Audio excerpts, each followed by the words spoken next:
ফামান তাবিআ হুদায়া ফালা খাউফুন, কোনো ভয় নেই তোমাদের।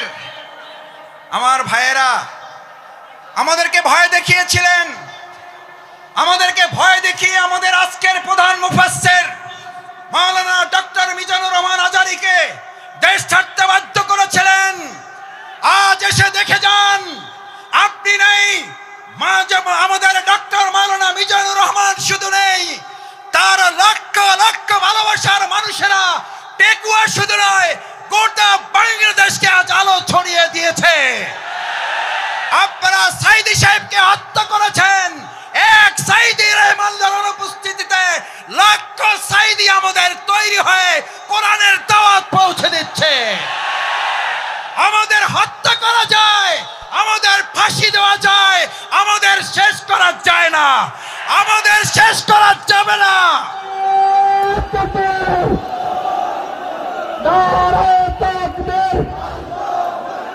মাসুদ ভাইয়ের আগমন, শুভেচ্ছার স্বাগতম টেকুয়াবাসীর পক্ষ থেকে,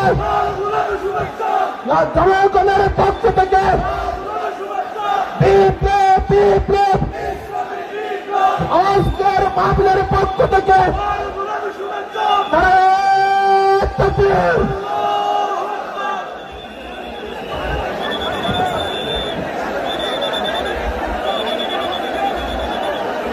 সবাই বলুন আলহামদুলিল্লাহ, সবাই বলুন আলহামদুলিল্লাহ। সবাই বসে পড়ুন। মাসুদ ভাই আসতে অনেক কষ্ট হয়েছে, উনি 1 মিনিট রেস্ট। সবাই একটু বসে পড়ুন, শেষ মিনিট, সবাই বসে পড়ুন।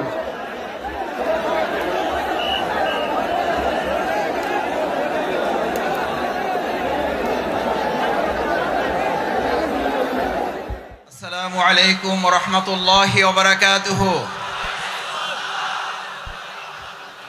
আপনারা কেমন আছেন সবাই? আপনারা ভালো আছেন সবাই? আমরা একবার জোরে সোরে আল্লাহর দরবারে শুকরিয়া আদায় করি। সবাই একসাথে আমরা দুদিকে শুকরিয়া আদায় করব। পারা যাবে ইনশাআল্লাহ?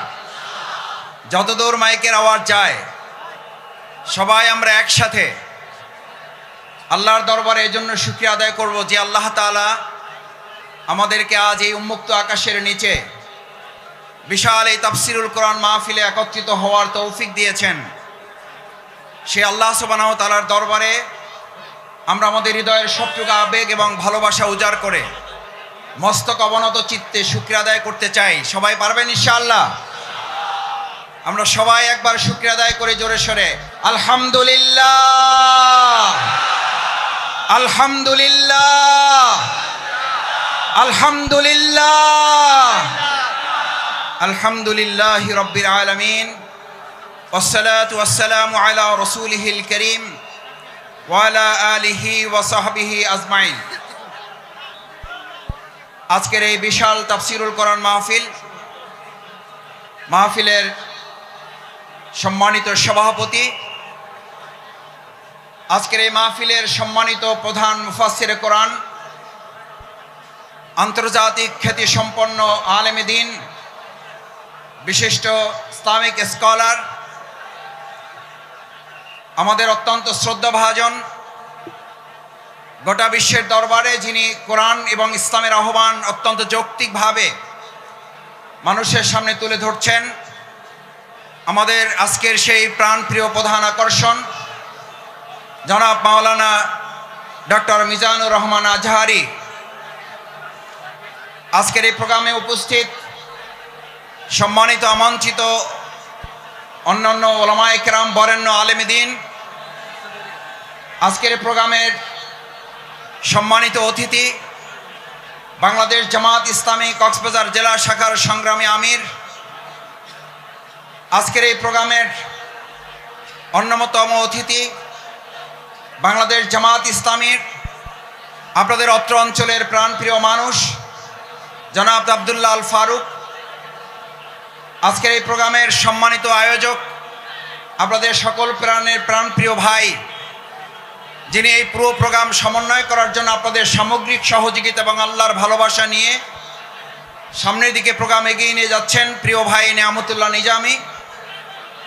সম্মানিত ওলামায়ে কেরাম, সম্মানিত শিক্ষকবৃন্দ, পিতৃ সমতুল্য মুরব্বিয়ানে কেরাম, আমার সামনে উপস্থিত তরুণ এবং যুবক ভাইয়েরা, এখানে আপনারা যারা এসেছেন, আমরা সবাই এখানে কি দুনিয়ার কোন শক্তির কাছে এসেছি নাকি আল্লাহর শক্তির কাছে এসেছি? কার কাছে এসেছি? আমাদের এই সমস্ত ব্যবস্থাপনার যিনি সহযোগিতা করেছেন, সেটা কি দুনিয়ার কোন শক্তি নাকি আল্লাহর শক্তি? আমার ভাইয়েরা, হযরত ইব্রাহিম আলাইহিস সালামকে যখন আগুনে পুড়ে পরীক্ষায় উত্তীর্ণ করার জন্য আল্লাহ তাআলা সিদ্ধান্ত নিয়েছিলেন, আপনাদের সকলের মনে থাকার কথা, হযরত ইব্রাহিম আলাইহিস সালামকে আগুনে ফালানোর জন্য মাসব্যাপী যখন আগুনের কুণ্ডলী তৈরি করা হচ্ছিল, সমস্ত মানুষ শুধু নয়, ফেরেশতাকুল, সমস্ত পশু প্রাণী আল্লাহর দরবারে আহ্বান করেছিলেন, দোয়া করেছিলেন, আল্লাহ এই বিরাট পরীক্ষা থেকে, নির্যাতন, নির্মমতা থেকে হযরত ইব্রাহিম আলাইহিস সালাম আপনার প্রিয় বন্ধু খলিলুল্লাহকে আপনি হেফাজত করুন। আল্লাহ সুবহানাহু তাআলা তাকে হেফাজতের জন্য ফেরেশতাগণকে পাঠিয়েছিলেন। আপনাদের সকলের মনে থাকার কথা, হযরত জিবরাইল আমিন ইব্রাহিম আলাইহিস সালামের কাছে গিয়ে আবেদন করেছিলেন, ইব্রাহিম, আমি আল্লাহর পক্ষ থেকে আপনার কাছে এসেছি, যদি আপনার কোনো সহযোগিতার প্রয়োজন হয় তাহলে আপনাকে আমি সহযোগিতা করতে চাই। সম্মানিত মুসল্লিয়ানে কেরাম, আজ এই কথাটি আমাদের জন্য অত্যন্ত তাৎপর্যপূর্ণ। যদি কেউ মনে করেন পরিস্থিতি ভালো হয়েছে সেজন্য হয়তো আমরা এই কাজ করতে পারছি, কিন্তু আমরা এই কথাও পরিষ্কার বলি, আমাদের কাছে পরিস্থিতি ভালো হলেও আলহামদুলিল্লাহ, আমাদের কাছে পরিস্থিতি প্রতিকূল হলেও আলহামদুলিল্লাহ, আমরা শত প্রতিকূলতার মধ্যেও দুনিয়ার কোন সহযোগিতার কাছে মাথা নত না করে হযরত ইব্রাহিম আলাইহিস সালাম যেমন জিবরাইল আমিনকে বলেছিলেন, আমার যদি সহযোগিতার প্রয়োজন হয় তাহলে আমি একমাত্র সহযোগিতা গ্রহণ করব মহান আল্লাহ সুবহানাহু তাআলার। আল্লাহ সুবহানাহু তাআলা ছাড়া আমার কারো সহযোগিতার প্রয়োজন নেই। আজ মুসল্লিয়ানে কেরাম, আপনাদের কাছে জানতে চাই, বাংলাদেশকে যদি কোরআনের দেশ করতে হয়, বাংলাদেশকে যদি ইসলামের দেশ করতে হয়, তার জন্য যদি হযরত ইব্রাহিম আলাইহিস সালামের মতো আমাদের ত্যাগ এবং কোরবানির পরীক্ষায় উত্তীর্ণ হতে হয়, আর তার জন্য যদি সেই অগ্নি পরীক্ষায় আমাদেরকে সহযোগিতার জন্য এক আল্লাহ ছাড়া দুনিয়ার আর কাউকে না পাওয়া যায়, তাহলে আজ এই জনসমুদ্রের কাছে জানতে চাই, আমরা এক আল্লাহ ছাড়া আর কারো সাহায্য কি আমাদের দরকার হবে? আমরা কার সাহায্য চাই? কার সাহায্য চাই? একবার সেই আল্লাহকে আমরা ডাক দিতে চাই। আমরা সবাই আল্লাহকে একবার ডাকতে চাই, আল্লাহ আল্লাহ।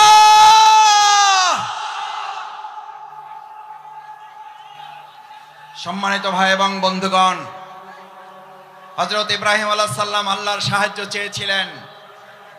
দুনিয়ার কোনো মানুষ শুধু নয়, ফেরেশতাগণের সাহায্যও তিনি নেননি। যে ইব্রাহিম আলাইহিস সালাম আল্লাহর সাহায্যের ভরসা করেছিলেন, সেই ইব্রাহিম আলাইহিস সালামকে আল্লাহ তাআলা সাহায্য করেছেন না করেন নাই? আগুনের মধ্যে তাকে বাঁধা রশিটা পর্যন্ত পুড়ে গেছে। হযরত ইব্রাহিম আলাইহিস সালাম আগুনের স্পর্শ করা তো দূরের কথা, হযরত ইব্রাহিম আলাইহিস সালাম সেই সময়, ওই সময়টুকু যা তিনি আগুনের মধ্যে অবস্থান করেছিলেন, সেই সময়টুকুকে বলা হয়ে থাকে তিনি তার জীবনের সবচেয়ে সুখী এবং আরামের জীবন যাপন করেছেন। সুতরাং কোরআনের জন্য যারা কথা বলবে, ইসলামের জন্য যারা কথা বলবে, কোরআন বাস্তবায়নের জন্য যারা কাজ করবে, ইসলাম বাস্তবায়নের জন্য যারা কাজ করবে, আজ এখানে আমরা যারা উপস্থিত হয়েছি, আমরা যদি আজ এখান থেকে সিদ্ধান্ত নিতে পারি, আমাদের জীবনের সর্বস্বটুকু বিলিয়ে দিয়ে হলেও যে কোরআনের ভালোবাসায় আজ আপনারা এখানে শামিল হয়েছেন, আপনারা কি কোনো ব্যক্তির আহ্বানে ভালোবাসায় এসেছেন নাকি কোরআনের ভালোবাসায় এসেছেন? কিসের ভালোবাসায় এসেছেন? এই কোরআনকে আগামী দিনের সংসদে যদি পাঠাতে হয়, তার জন্য আমাদের 2024 সালের জুলাই আগস্টের তরুণ যুবকেরা যারা জীবন বাজি সেই উই ওয়ান্ট জাস্টিসের স্লোগান বাস্তবায়ন কি মানুষের তৈরি করা মতবাদ বাস্তবায়ন করতে পারবে নাকি কোরআন পারবে?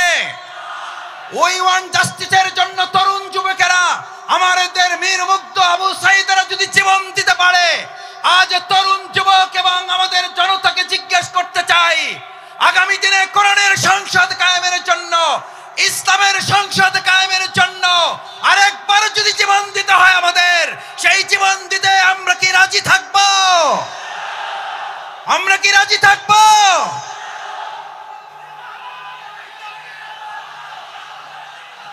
সম্মানিত ভাই এবং বন্ধুগণ,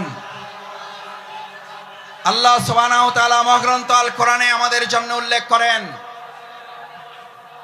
আল্লাহ তাআলা আমাদের জন্য উল্লেখ করেন, আফা হাসিবতুম আন্নামা খলাকনাকুম আবাসা ওয়া আন্নাকুম ইলাইনা লা তুরজাউন। আল্লাহ সুবহানাহু ওয়া তাআলা আমাদেরকে পৃথিবীতে প্রেরণ করে আমাদেরকে স্মরণ করিয়েছেন।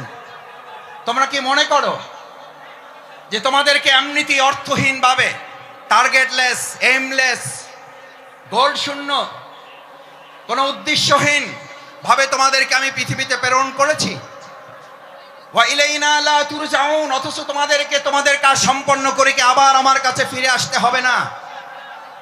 আমাদের সম্মানিত ভাই এবং বোনেরা, আমার পর্দার আড়ালের মা ও বোনেরা যারা আছেন এখানে, আজ যারা উপস্থিত হয়েছি, আমাদেরকে একথা ভালো করে মনে রাখতে হবে, আজ এখানে আমরা যে কোরআনের ভালোবাসা এসেছি, সেই কোরআন আমাদের উপরে তিনটি মৌলিক দায়িত্ব অর্পণ করেছে। এক, আল্লাহ সুবহানাহু ওয়া তাআলা বলেন, আফা হাসিবতুম আন্নামা খলাকনাকুম আবাসা, আমি তোমাদেরকে অর্থহীন ভাবে পৃথিবীতে সৃষ্টি করি নাই, আমি তোমাদেরকে পৃথিবীতে সৃষ্টি করেছি একটা গুরুত্বপূর্ণ উদ্দেশ্য নিয়ে। সেই উদ্দেশ্য সম্পর্কে আল্লাহ তাআলা এই পরিষ্কার রোড ম্যাপ ঘোষণা করেছেন। এখন আমাদের দেশের অর্থনীতি সংস্কারের প্রশ্ন উঠছে, আমাদের দেশের রাজনীতি সংস্কারের প্রশ্ন উঠেছে, পররাষ্ট্রনীতি সংস্কারের প্রশ্ন উঠেছে। আমরা আজ সংস্কারের দায়িত্বে যারা আছেন তাদের কাছে আল্লাহ তাআলার সংস্কারের রোড ম্যাপ তুলে দিতে চাই। আল্লাহ তাআলা কোরআনে ঘোষণা করেন, ফাইম্মা ইয়াতিয়ান্নাকুম মিন্নি হুদান, আমি এই পৃথিবীতে মানুষকে প্রেরণ করে তাকে একটা রোড ম্যাপ দিয়ে দিয়েছি। এই রোড ম্যাপের মধ্যে তার রান্নাঘর থেকে শুরু করে তার সংসদ ভবন পরিচালনার পর্যন্ত সমস্ত বর্ণনা আমি উল্লেখ করে দিয়েছি। সুবহানাল্লাহ। আমার ভাইয়েরা, মহাগ্রন্থ আল কোরআনের মধ্যে যে রোড ম্যাপ আল্লাহ উল্লেখ করেছেন, ফামান তাবিআ হুদায়া, যদি এটাকে ফলো করে, যদি এটাকে অনুসরণ করে, যদি এটাকেও মেনে চলে, তাহলে আল্লাহ ঘোষণা দিচ্ছেন, কোন প্রধানমন্ত্রী না, কোন প্রধান উপদেষ্টা না, কোন উপদেষ্টা বৃন্দগণ নন, কোন জাতিসংঘের মহাসচিব নন, এক আল্লাহ সুবহানাহু ওয়া তাআলা ঘোষণা দিয়েছেন, ফামান তাবিআ হুদায়া, তাহলে তোমরা রোড ম্যাপের আসল রাস্তা খুঁজে পাবে।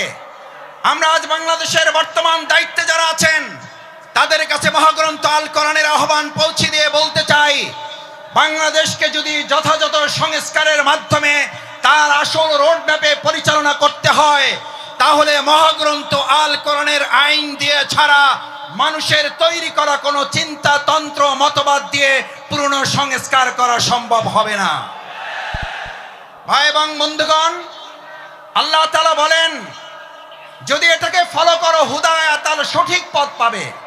আচ্ছা, আপনাদের কাছে জিজ্ঞেস করি, যদি কোরআন অনুসরণ করার মধ্যে দিয়ে সঠিক পথ পাওয়ার কথা বলা হয়, তাহলে আমাদের কাছে কি এই প্রশ্ন ওঠা স্বাভাবিক নয় যে কোরআন বাদ দিয়ে যে কোনো পথ অবলম্বন করলে ওটা সঠিক নয়, ওটা গোমরাহির পথ? কোরআন যদি আল্লাহর পথ হয়, তাহলে কোরআনের বাইরে যা মত আছে, পথ আছে, সমস্ত মত এবং পথ ইবলিসের পথ। ইমানদাররা কখনো কোরআনের পথ, আল্লাহর পথ বাদ দিয়ে ইবলিসের পথে হাঁটতে পারে না। আজ আমাদের এই কোরআন দায়িত্ব দিয়েছে, ফামান তাবিআ হুদা, তাহলে তোমরা সঠিক পথ পাবে, আসল পথ পাবে। আমাদের এই প্রিয় মাতৃভূমি বাংলাদেশ স্বাধীন হওয়ার 53 বছর পার হলেও আমরা কি অর্থনৈতিক মুক্তি পেয়েছি ভাইয়েরা? আমরা কি সাংস্কৃতিক মুক্তি পেয়েছি? আমরা কি রাজনৈতিক মুক্তি পেয়েছি? এই সকল মুক্তি আমাদের যদি পেতে হয়, তাহলে আমাদের মানুষের তৈরি করা মতবাদের দিকে নাকি কোরআনের দিকে ফিরতে হবে? আমাদের গ্রামে, আপনাদের গ্রামে আমরা সবাই একটা কথা বলি, সোজাতে হবেন, মরার আগে হবেন না। কখন হবেন?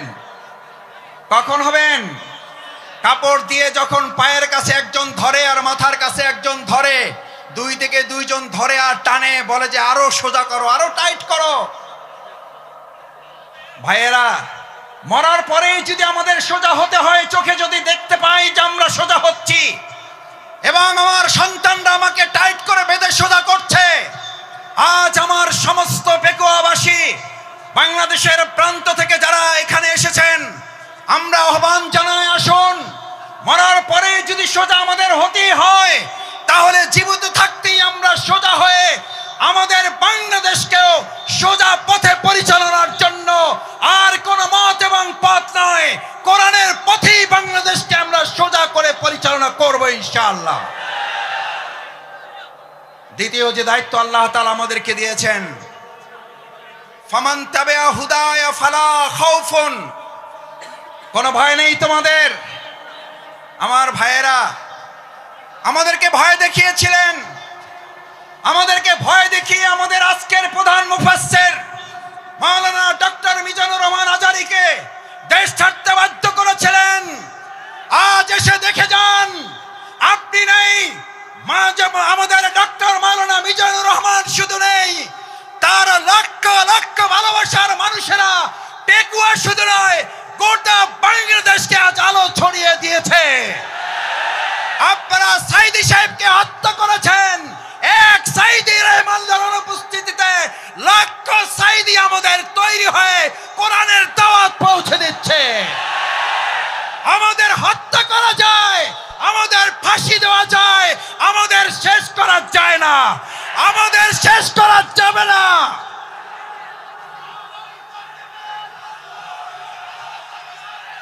সম্মানিত ভাই এবং বন্ধুগণ,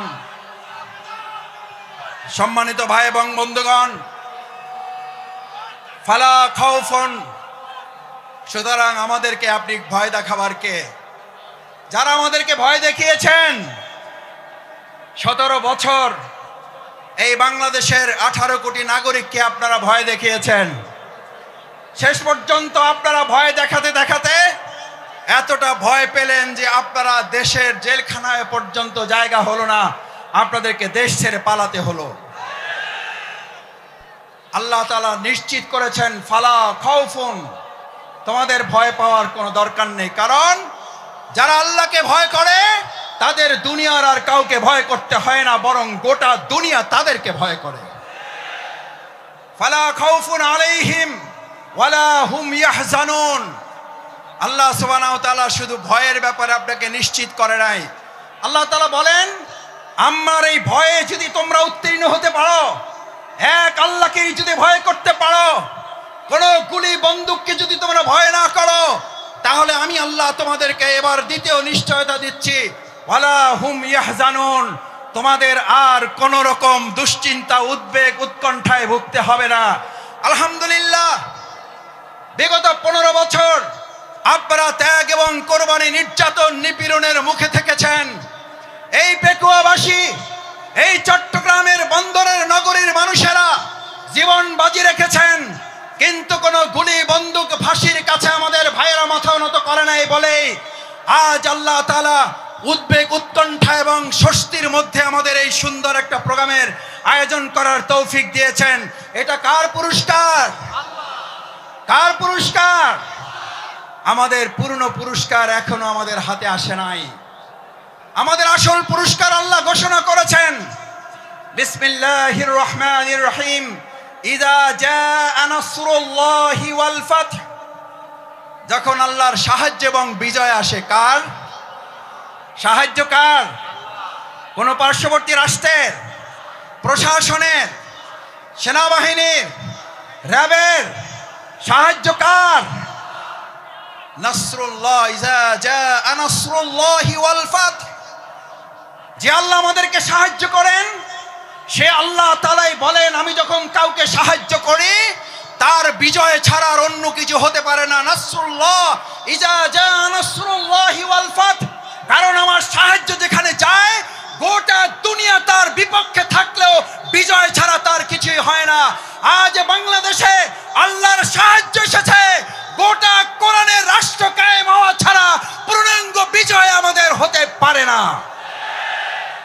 আমাদের পূর্ণাঙ্গ বিজয় কি? আমাদের পূর্ণাঙ্গ বিজয় শুধু একজন এমপি হওয়া নয়, আমাদের পূর্ণাঙ্গ বিজয় শুধুমাত্র একজন মন্ত্রী হওয়া নয়, আমাদের পূর্ণাঙ্গ বিজয় শুধুমাত্র একজন রাষ্ট্রপতি হওয়া নয়, আমাদের পূর্ণাঙ্গ বিজয় শুধু একজন প্রধানমন্ত্রী হওয়া নয়, আমাদের পূর্ণাঙ্গ বিজয় শুধুমাত্র ইসলামী দল ক্ষমতায় যাওয়া নয়, আমাদের পূর্ণাঙ্গ বিজয় হচ্ছে আলা লাহুল খালকু ওয়াল আমর, সৃষ্টি যার, আইন চলবে তার। আমার ভাইয়েরা, সৃষ্টি যার, আইন চলবে তোমার। আইন চলবে কার? আইন চলবে কার? বাংলাদেশ আজ সেরকম একটা সুন্দর কল্যাণমূলক রাষ্ট্র বিনির্মাণের জন্য এখানে যারা এসেছেন, কোরআনের প্রেমে যারা বসেছেন, কিসের উপরে বসেছেন এটা চিন্তা করেন নাই। আপনার মাথার উপরে ফ্যান আছে, লাইট আছে, বাতাস আছে, নাই চিন্তা করেন নাই। আজ এখানে যারা এই কোরবানি পেশ করে কোরআনের ভালোবাসায় সমবেত হয়ে গায়ে গা লাগিয়ে লক্ষ লক্ষ জনতা এখানে হাজির হয়েছেন, এই লক্ষ জনতা যদি আজ একটা আহ্বান এখান থেকে নিয়ে যেতে পারেন, রাসূল করিম সাল্লাল্লাহু আলাইহি সাল্লাম এরকম মজলিসকে সামনে রেখে আমার মুসল্লিয়ানে কিরামগণকে উদ্দেশ্য করে, এই জামানাকে উদ্দেশ্য করে রাসূল করিম সাল্লাল্লাহু আলাইহি সাল্লাম সাহাবীদেরকে স্মরণ করালেন। দুর্ভোগ হচ্ছে সেই মানুষের জন্য, ভালো করে খেয়াল করুন, দুর্ভোগ হচ্ছে সেই মানুষের জন্য, দুর্ভোগ হচ্ছে সেই মুসলিমের জন্য, দুর্ভোগ হচ্ছে সেই কোরআন প্রেমিকের জন্য যে আল্লাহকে ভুলে গিয়ে নিজেকে নিয়ে ব্যস্ত হয়, যে আল্লাহকে ভুলে গিয়ে নিজেকে নিয়ে ব্যস্ত হয় এবং সে নিজেকে নিয়ে ব্যস্ত হতে গিয়ে দুনিয়ার সব কিছু থেকে বঞ্চিত হয়ে যায়। আমরা কি দুনিয়া থেকে বঞ্চিত হয়ে নিজেকে নিয়ে ব্যস্ত হব না আল্লাহকে নিয়ে ব্যস্ত হব?